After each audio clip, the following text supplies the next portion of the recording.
यदि कोई व्यक्ति नमक और मिर्च लगाए जाते थे उनके पूरा आजादी पाने की प्रतिज्ञा भारत का संविधान आज तिरंगा यह अल्पसंख्यकों के हित के लिए मैनेजर साहब, प्रिंसिपल साहब, आज के सभा के सभा अध्यक्ष महोदय, शिक्षक साथी, दूर दराज से आए हुए अतिथि महोदय, प्यारे प्यारे बच्चों, आज जो राष्ट्रीय पर्व हम पूरे भारत में मना रहे हैं, यह पूर्ण आजादी का पर्व है। आज ही के दिन हमारा संविधान पूर्ण रूप से लागू हुआ। भारत आज अपना 77वां गणतंत्र दिवस मना रहा है। भारत का संविधान विश्व का सबसे बड़ा संविधान, लिखित संविधान है। यह संविधान बी.आर. अम्बेडकर के कुशल मार्गदर्शन द्वारा 2 वर्ष 11 महीना 18 दिन में तैयार हुआ। हमारे संविधान निर्माताओं ने हमें केवल आजादी ही नहीं दिया, बल्कि यह सुनिश्चित किया कि देश का हर नागरिक सम्मान और सुरक्षा के साथ जी सके। इसलिए भारतीय संविधान के भाग 3 में अनुच्छेद 12 से लेकर के अनुच्छेद 35 तक मूल अधिकारों का विवरण है, जिसे भारत का मैग्ना कार्टा कहा जाता है, जिसमें 6 मौलिक अधिकार दिए गए हैं। पहला है समानता का अधिकार, जिसमें कानून के नजर में न कोई बड़ा है न कोई छोटा है, धर्म, लिंग, जात में कोई भेदभाव नहीं, सबके साथ समान व्यवहार। दूसरा है स्वतंत्रता का अधिकार, हमें बोलने, अपनी बात कहने, देश में कहीं भी घूमने की आजादी है। तीसरा है शोषण के विरुद्ध अधिकार, कमजोर वर्ग, बच्चों की रक्षा, बाल श्रम, मजदूरी के खिलाफ इसमें आवाज उठाया गया है। चौथा है धार्मिक स्वतंत्रता। हमारा देश, भारत देश धर्मनिरपेक्ष देश है। इसमें धर्म चुनने की सबकी आजादी है, जीने की स्वतंत्रता है। पांचवा है शिक्षा और संस्कृति का आधार। सबसे इंपॉर्टेंट अगर संविधान में अधिकार मिला तो वो है संवैधानिक अधिकार। यह अधिकार हमें शक्ति देता है कि हमारे मूल अधिकारों को अगर छीनने की कोशिश कोई करता है तो हम सीधे न्यायपालिका का दरवाजा खटखटाएंगे। सुप्रीम कोर्ट के अनुसार कोई निजी इकाई या कोई संस्था के रूप में अगर कार्य करता है तो वह अनुच्छेद 12 में आता है, और अनुच्छेद 13 यह घोषित करता है कि हमारे मूल अधिकारों से असंगति या कोई छीनने की कोई शक्ति लाता है तो वो न्यायिक समीक्षा के योग्य होगा। यह शक्ति सुप्रीम कोर्ट को अनुच्छेद 32 और हाई कोर्ट को अनुच्छेद 226 को प्राप्त है। साथियों, यह अधिकार हमें केवल कागज पर लिखे शब्दों से नहीं मिला है, बल्कि यह एक ढाल है जो हर भारतीय को सशक्त बनाता है। हमारा कर्तव्य है कि हम इन अधिकारों को जानें, इसका सम्मान करें एवं जागरूक बने। साथियों, चंद शायर के साथ अपनी बात को हम विराम देना चाहते हैं। तुमने चाहा नहीं, हालात बदल सकते थे। तुमने चाहा नहीं, हालात बदल सकते थे। तुम्हारे आंखों के आंसू मेरे आंखों में बह सकते थे, लेकिन तुम तो ठहरे ही रहे झील की पानी की तरह, वरना नदियां बनकर कहीं दूर निकल सकते थे। धन्यवाद।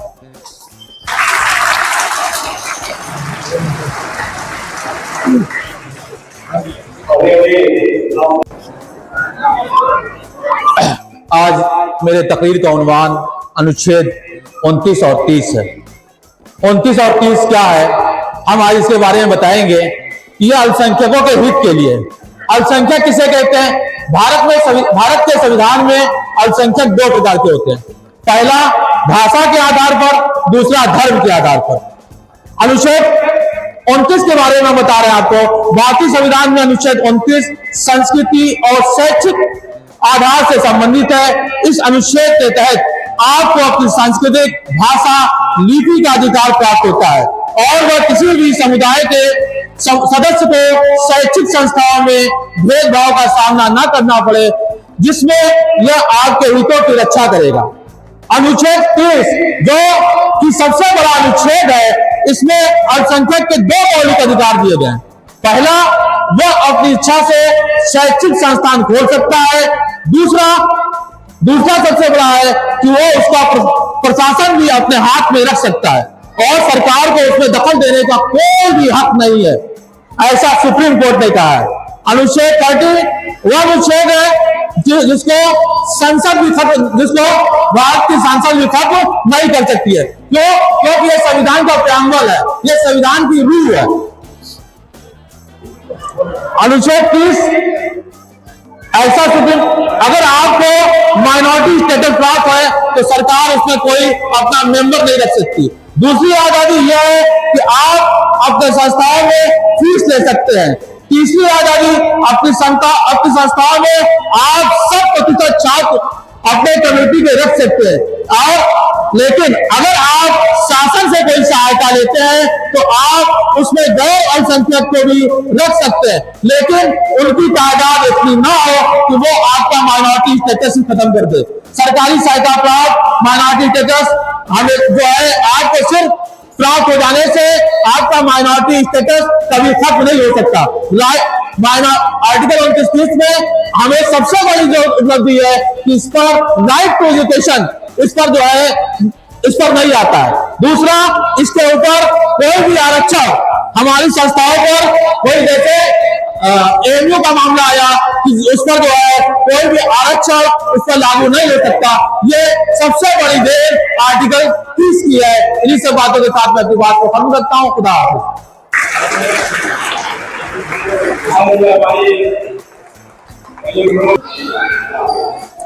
इस जमीन पर मुझे इसलिए नाज है, इस जमीन पर मुझे इसलिए नाज है, इस जमीन पर मुझे इसलिए नाज है। जन्मभूमि मेरी मेरा स्थान है, इस जमीन पर मुझे इसलिए नाज है।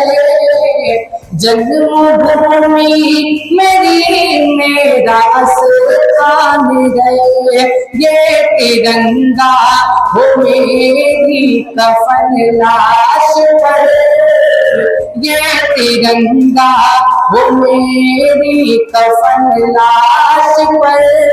एक मोहब्बत से दिल में अरमान गए, एक मुद्दत से दिल में अरमान गए। और शब्द क्या साथ बांध लेना तिरंगे का सर पे कफन, बांध लेना तिरंगे का सर पे कफन। एक सच्चे मुसलमान की पहचान रहे, बांध लेना तिरंगे का सर पे कफन। एक सच्चे मुसलमान की पहचान गए, कहे के गद्दार आप मत करो, कहे के गद्दार आप मत करो। आबरूए वतन हर मुसलमान रहे, कहे के गद्दार आप मत करो। आबरूए वतन हर मुसलमान रहे। और ये भी शहजाद राजा फरमाए, मार के से अगर तुम गुजरे ना कभी, मार के से अगर तुम गुजरे ना कभी। बेवफाई वतन से न करे ना कभी, मार के से अगर तुम गुजरे ना कभी। बेवफाई वतन से न करे ना कभी जान दे ना अपने वतन के लिए, जान दे ना अपने वतन के लिए। उम्मती से नबी पार फरमान गए।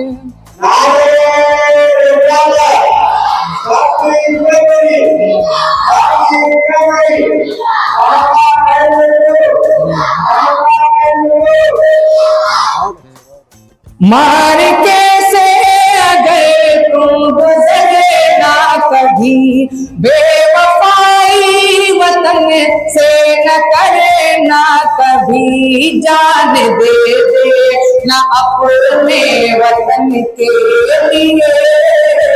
उम्मती से नबी काज फरमान गए। और ये भी शेर जरा समाज फरमा, वलियों जैसी थी जिसकी हर एक दोस्त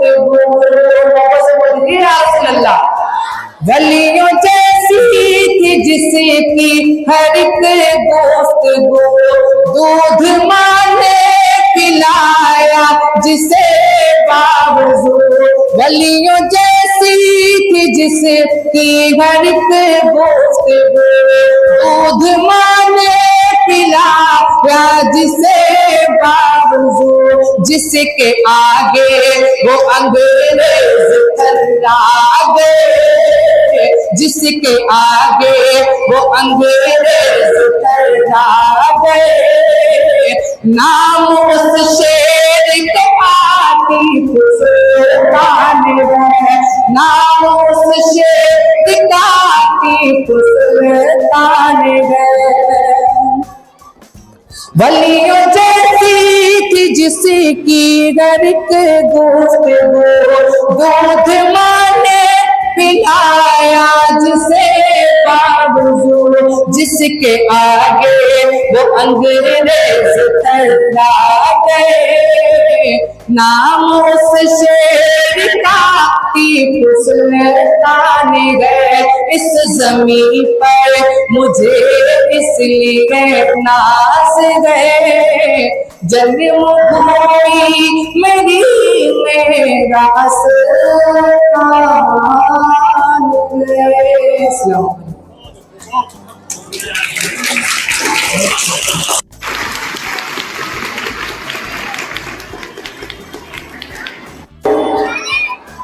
शुक्रिया साथियों। आज हम हिंदुस्तान के आईन की सालगिरह मना रहे हैं, हिंदुस्तान के संविधान को लागू करने की सालगिरह मना रहे हैं। संविधान के दिन को 15 अगस्त और 26 जनवरी को सिर्फ इसलिए आकर बैठ जाते हैं कि 1 घंटा वक्त निकाल कर दे देना है और लड्डू खा लेना है, झंडा फहरा देना है, फिर अपने घर चले जाना है और जो कर रहे थे वही करते रहना है। तो साथियों, बच्चों में एक बात कहना चाहता हूं, ये जो मुल्क है, ये जो कश्मीर से कन्याकुमारी तक का देश है, ये सिर्फ एक जमीन का टुकड़ा नहीं है, ये सिर्फ एक जमीन का टुकड़ा नहीं है, ये वो ख्वाब है, ये वो ख्वाब है जो भगत सिंह ने अपने खून से सींचा था, ये वो ख्वाब है जो साकुल्ला खान ने फांसी पर चढ़कर देखा था, ये वो ख्वाब है जो बहादुर शाह जफर ने देखा था, ये वो ख्वाब है जो वीर अब्दुल हमीद ने इसको पूरा करने के लिए अपनी कुर्बानी दे दी, ये वो ख्वाब है जो मौलाना आजाद ने देखा था, ये वो ख्वाब है जो गांधी ने देखा था, ये ख्वाब है जो जवाहरलाल नेहरू ने देखा था, ये ख्वाब है जो हजारों आलिमों ने देखा था जो फांसी पर चढ़ गए, ये ख्वाब है जो लाखों हिंदुस्तान के क्रांतिकारियों ने देखा था जिन्होंने गंभीर यातनाएं सही, तमाम तकलीफें सही। आपको अगर एक सुई का टुकड़ा भी चुभ जाता है तो कितना दर्द होता है, अगर एक सुई का टुकड़ा चुभ जाता है, एक कांटे का टुकड़ा चुभ जाता है तो दर्द कितना होता है। आप सोचिए कि बर्फ की सिल्लियों पर लिटाकर मारा जाता था क्रांतिकारियों को, नमक और मिर्च लगाए जाते थे उनके जख्मों पर, उनके साथियों के नाम पूछने के लिए, इसलिए कि वो क्रांति की लड़ाई न लड़े, इसलिए कि वो अंग्रेजों के खिलाफ बगावत न करे। और आज इस मुल्क की तस्वीर को क्या बनाने की कोशिश की जा रही है। इस मुल्क की फिजाओं में कुछ लोग बंद एसी के कमरों में बैठ के जहर घोलने का काम करने की कोशिश कर रहे हैं। यह उस ख्वाब की ताबीर को, उस तस्वीर को बिगाड़ने की कोशिश है जिस ख्वाब की तस्वीर को बनाया गया था हमारे पुरखों ने अपने खून और पसीने से सींचा था। इस मुल्क को बनाने में हर कौम, हर फिरके, हर धर्म और हर मजहब के लोगों का उतना ही हाथ है जितना किसी धर्म को न मानने वाले का भी है। ये मुल्क 145 करोड़ लोगों का है। ये मुल्क किसी यहूदी का नहीं है, किसी पार्टी का नहीं है, किसी हिंदू, किसी मुसलमान, किसी सिख का नहीं है, बल्कि ये मुल्क हर हिंदू का है, हर मुसलमान का है, हर पार्टी का है, हर सिख का है और हर उस व्यक्ति का है जो किसी धर्म को नहीं मानता। 145 करोड़ लोगों का ये मुल्क उतना ही बराबर का हक है जितना कि दिल्ली के राजपथ पर चलने वाले बड़े बड़े नेताओं का है। उतना ही हक है इस मुल्क के लोगों को जितना कि रिक्शा चलाने वाले का है, काजू की रोटी खाने वाले का जितना हक है उतना आम की गुठली पीस कर रोटी बनाने वाले का भी उतना ही हक है। और इस हक को हमारे देश का संविधान देता है। हमारे देश का संविधान में नहीं कहता कि ये देश 3 लोगों का है। हमारे देश के संविधान के पहले पन्ने पर लिखा है कि हम भारत के लोग, ये नहीं लिखा कि हम किस मजहब के और किस फिरके के और किस क्षेत्र के लोग, हम भारत के लोग। और इस देश का संविधान आपको अधिकार देता है तो आपके कर्तव्य भी निर्धारित करता है। आप सिर्फ अधिकारों की बात करते हैं, अपने कर्तव्यों की बात नहीं करते। आप ये बात समझ लीजिए कि जितना इस देश ने आपको अधिकार दिया है, इस देश को बड़ा बनाने के लिए उन्होंने ही आपको कर्तव्य भी दिए हैं और उन कर्तव्यों की जिम्मेदारी जब तक आप पूरा नहीं करेंगे तब तक आप इस देश के अच्छे बाशिंदे नहीं हो सकते। तो आपको अपने कर्तव्यों को भी जानना होगा, आपको अपने अधिकारों को भी जानना होगा, आपको ये भी जानना होगा कि हिंदुस्तान कैसे बना, किन लोगों की मेहनत से बना और आज हिंदुस्तान किस मुकाम पर है और आगे हमको इस देश को किस मुकाम पर ले जाए। जो लोग आपसे सवाल करें उनसे पूछना, उनसे कहना और उनको बताना कि हिंदुस्तान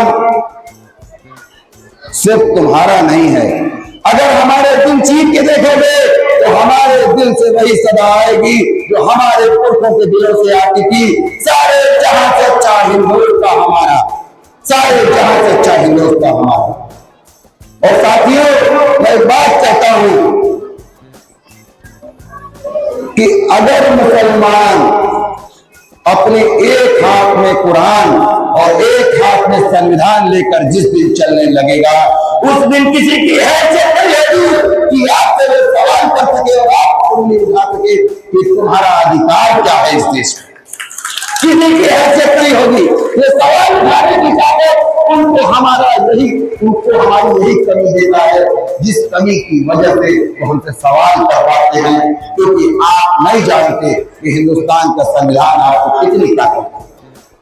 हिंदुस्तान के संविधान की ताकत है कि इस देश के सर्वोच्च पद पर अगर कोई बैठा फखरुद्दीन अली अहमद, अगर कोई बैठा एपीजे अब्दुल कलाम, तो ये हिंदुस्तान के संविधान की ताकत है। इस देश में माइनॉरिटी का नेता मनमोहन सिंह को प्रधानमंत्री बनाया, ये इस देश के संविधान की ताकत है। जो 2-3% लोग हैं, सिख लोग, अगर इतने कम संख्या में रहते हुए भी अगर इस देश का प्रधानमंत्री बने मनमोहन सिंह, तो इस देश के संविधान की ताकत है।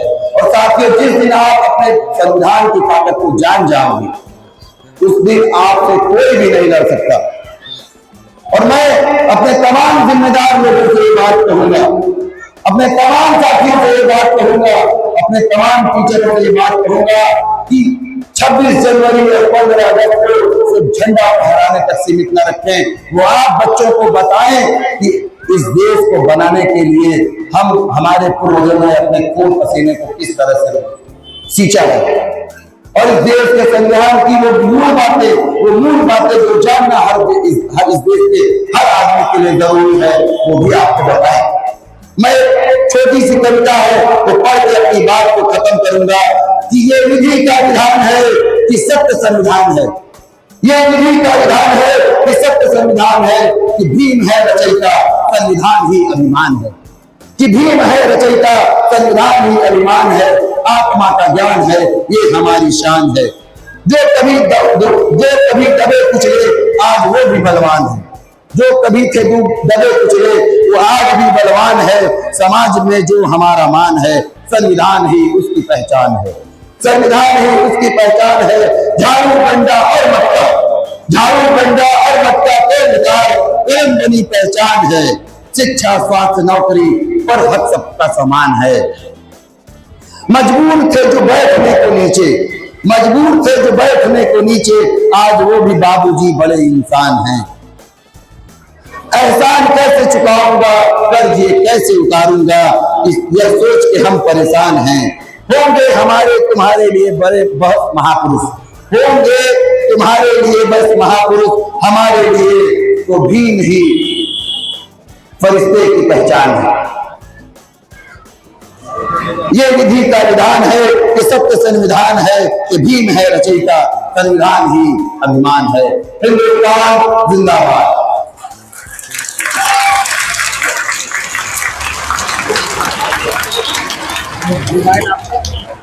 अस्सलामु अलैकुम वरहमतुल्लाहि ताला वबरकातुहू।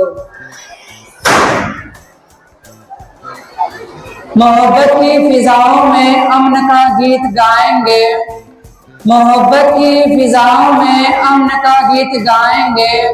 हम अपने मुल्क के परचम को ऊंचा उठाएंगे। कसम खाई है हमने आज ये यौम जमहूरी पर, कसम खाई है हमने आज ये यौम जमहूरी पर, वतन की आन की खातिर हम अपना लहू बहाएंगे।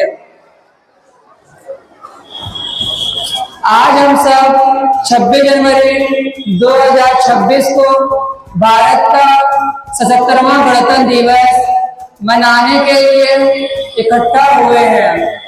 स्वतंत्रता सूर्योदय और गुलामी सूर्यास्त के समान होती है। जो प्राणी गुलाम होता है उसको अपनी आत्माओं और इच्छाओं का खून करना पड़ता है।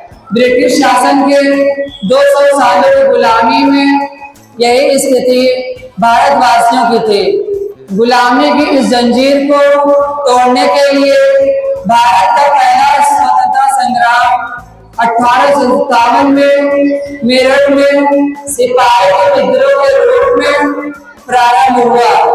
इस संग्राम में तत्कालीन मुगल बादशाह बहादुर शाह जफर के नेतृत्व में रानी लक्ष्मीबाई, तात्या टोपे, मंगल पांडे आदि ने स्वतंत्रता के लिए संघर्ष किया। प्रथम विश्व युद्ध के बाद इसमें तेजी आई। 20वीं सदी में द्वितीय विश्व युद्ध के दौरान महात्मा गांधी द्वारा चलाए गए भारत छोड़ो आंदोलन में भारतीय राष्ट्रीय कांग्रेस व अन्य राजनीतिक दलों के सहयोग से ब्रिटिश शासन का अंत हुआ और भारत 15 अगस्त सन 1947 को आजाद हुआ। आजादी मिलने के बाद भारत के राजनीतिक विशेषज्ञों ने भारतीय संविधान का निर्माण किया, जिसको तैयार करने में 2 वर्ष 11 माह 18 दिन का समय लगा, जिसे 26 जनवरी 1950 को सारे देश में लागू किया गया। इस दिन को गणतंत्र दिवस के रूप में मनाया जाता है।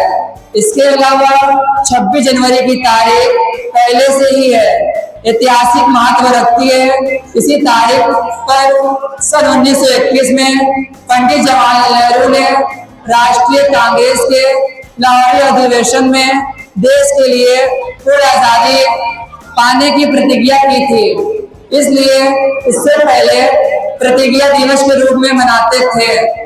भारत का संविधान बनाने की जिम्मेदारी डॉक्टर भीमराव अंबेडकर को दी गई और उनको प्रारूप समिति का अध्यक्ष बनाया गया। संविधान विश्व का सबसे बड़ा लिखित संविधान है। उस समय भारतीय संविधान में 395 अनुच्छेद और 8 अनुसूचियां थी, जिसको हर नागरिक को समान अधिकार दिया गया। आइए साथियों, गणतंत्र दिवस के दिन हम सब मिलकर यह संकल्प लेके हम सब पढ़ लिख कर अपने जीवन में ज्ञान हासिल करें और देश को कामयाबी की बुलंदी तक पहुंचा सकें। आओ कि आज गौर करें इस सवाल पर, देखे थे हमने जो हंसी ख्वाब क्या हुए। दौलत बढ़ी तो मुल्क में इफलास क्यों बढ़ा, खुशहाली आवाम के असबाब क्या हुए। अस्सलाम वालेकुम। बहुत बहुत शुक्रिया। इससे पहले कि मैं एक बार स्पीच दे चुका हूं और दोबारा मुझे मदरसा प्रबंधन समिति की तरफ से मौका मिला, मैं मदरसा प्रबंधन समिति का बहुत ही स्वागत करता हूं कि हर सीप में मोती साहब नहीं होता, हर सीप में मोती साहब नहीं होता, पत्थर कभी शीशे का जवाब नहीं होता, वो और थे जो मिट गए वतन के वास्ते, शब्दों के जखीरों से इनकलाब नहीं होता। आज हमारा भारत देश अपना 77वां गणतंत्र दिवस मना रहा है। भारत का संविधान आज ही के दिन सन 1950 ईस्वी में लागू हुआ था और हमारा देश गणतांत्रिक हो गया। आज ही के दिन सन 1950 ईस्वी में भारत का अपना संविधान लागू किया। संविधान निर्माताओं में doctor V R. Ambedkar, doctor Rajendra Prasad, Maulana Abul Kalam Azad, Syed Mohammad Sadullah का योगदान बहुत ही महत्वपूर्ण रहा। गणतंत्र दिवस भारत का एक राष्ट्रीय पर्व है और यह प्रतिवर्ष 26 जनवरी को हर वर्ष उल्लास के साथ पूरे हिंदुस्तान में मनाया जाता है। साथियों, जाते जाते मैं एक बात कह रहा हूं, सुख दुख हो या शादी मैयत सब में साथ निभाते हैं। जाति धर्म का फर्क नहीं था, सब रिश्ते में आते थे। अब मंदिर की दीवारें क्यों, मस्जिद की मीनारें क्यों, खत्म हुआ सब प्यार मोहब्बत, हाथों में तलवारें क्यों। इन नेताओं के चक्कर में रिश्ता हमारा टूट गया। ईद, दिवाली और होली साथ मनाना छूट गया। मंदिर मस्जिद के नामों पर अपनों को ही काटा है। खून में कोई फर्क नहीं, राजनीति ने हमको बांटा है। धन्यवाद।